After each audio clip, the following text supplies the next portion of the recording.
All right, let's dive right in. Today, we're going to become chemists for a little while and crack open a fascinating molecular puzzle box. The big question is, how do these tiny, simple atoms know how to assemble themselves into these incredible, complex structures that have all these unique powers? Well, let's find out together. It's a huge question, isn't it? But the answer, believe it or not, boils down to some pretty fundamental rules of attraction and geometry that are running the show in the microscopic world. And by the end of this, you'll see exactly how chemists use these rules to predict and even build brand new molecules. So our guide for this whole journey is actually just a single problem from a university chemistry exam. Question 6. But don't worry, you're not getting graded. Instead, we're going to use this question like a secret blueprint to figure out how chemists actually think and how they can predict the way molecules are going to snap together right from the ground up. Okay, here's our game plan for solving this thing. First, we need to find the right keys to even start building. Then, we'll see how something like magnetism gets involved.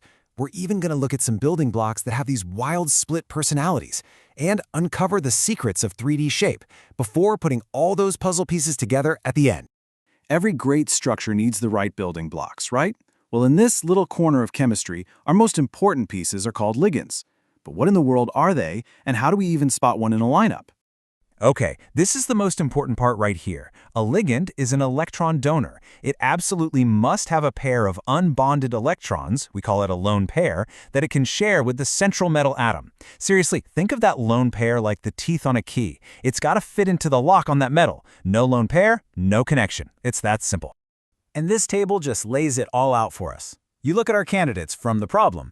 Arsen and hydrogen selenide, yep, they've got lone pairs on their central atoms. They're in. Cyanide, it's got one too. But then you get to borane, which is actually electron deficient, and methane, where all its electrons are already busy in bonds. The nitronium ion, it doesn't have a lone pair it's willing to give up either. And just like that, we've found our molecular keys. Okay, we have our keys. Let's actually build something now and check out one of the coolest properties that comes out of all this, magnetism. And this isn't just a party trick. This is the science behind stuff like MRI machines in hospitals or how we store data on computer hard drives. So the problem asks us to build a very specific shape, a tetrahedron, around a cobalt ion that's lost 3 electrons. Chemists have a shorthand for this. They call it a D6 ion because it has 6 really important electrons left over. Now let's see what happens when we try to fit those 6 electrons into the molecule's energy levels. This is where the magic happens. As those ligands get close to the metal, their negative charge kind of pushes the metal's own electrons away. This shoves the metal's electron orbitals into different energy levels, some high, some low. Now, how our 6 electrons decide to fill these new levels, that changes everything. They can either spread out and take up a bunch of space, or they can pair up in the lower levels to save energy. And that one choice is what decides if the entire molecule acts like a magnet or not. For a cobalt complex, the answer is 4. You see, in a tetrahedron shape, that energy gap between the levels is pretty small. So the electrons would rather spread out before they're forced to pair up. And that leaves us with 4 unpaired electrons. Each one of those spinning electrons is like its own tiny magnet, which makes the whole complex magnetic. Chemists call this paramagnetic. Now, get this. Some ligands are like chemical chameleons. They can actually attach to a metal using different atoms, and that choice completely flips their personality and the properties of the molecule they make. It's an amazing example of how a tiny little change can have these huge consequences.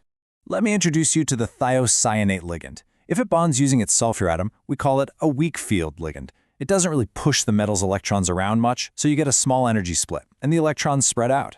But if it flips around and bonds with its nitrogen atom, it becomes a strong field ligand. Nitrogen is way pushier, creating this massive energy gap that forces all the electrons to pair up down low.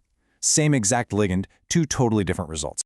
So, using that new piece of information, let's solve the next part of our puzzle. We've got to find the one complex in this list that is diamagnetic. And that's just a fancy word for having absolutely 0 unpaired electrons, which means it's not magnetic at all. This table just walks us right through it. Let's go one by one. The chromium complexes, well, it turns out they're always going to have 3 unpaired electrons. Doesn't matter what you do. So they're magnetic. The iron complex with the weak field sulfur ligand, that one is high spin, so it has 4 unpaired electrons, also magnetic. But look at that last one. You've got an iron ion with its 6 electrons, but this time it's paired with the strong field nitrogen ligand. That forces all 6 electrons to pair up, and the result? 0 unpaired electrons. We found it. That's our non-magnetic, our diamagnetic complex. All right, for the final piece of our puzzle, we're going beyond just where the electrons are. We're going to look at the actual 3D arrangement of the atoms in space. Because, and this is wild, sometimes the exact same set of atoms can build completely different structures. And this is the whole idea behind isomers. They have the exact same chemical formula, the same parts list, you could say, but they're put together in a different shape. And in chemistry, shape dictates everything. For example, there's a molecule called carvone. One isomer of it smells like spearmint. Its perfect mirror image isomer, that one smells like caraway seeds. Same atoms, totally different smell. So in our problem, we have two ammonia ligands. In one version, they're on the same axis, directly across from each other at a perfect 180-degree angle. We call this the trans isomer. But what if we just swapped one of those ligands with its neighbor? Now they're sitting right next to each other at a 90-degree angle. That's a totally different molecule, and we call it the cis isomer. Same parts, different building. So there you have it. By just working through that one chemistry problem, we've actually uncovered some of the most basic fundamental rules for how molecules get built. Let's just quickly recap what we figured out. We saw that ligands are the keys, using their lone electron pairs to make bonds.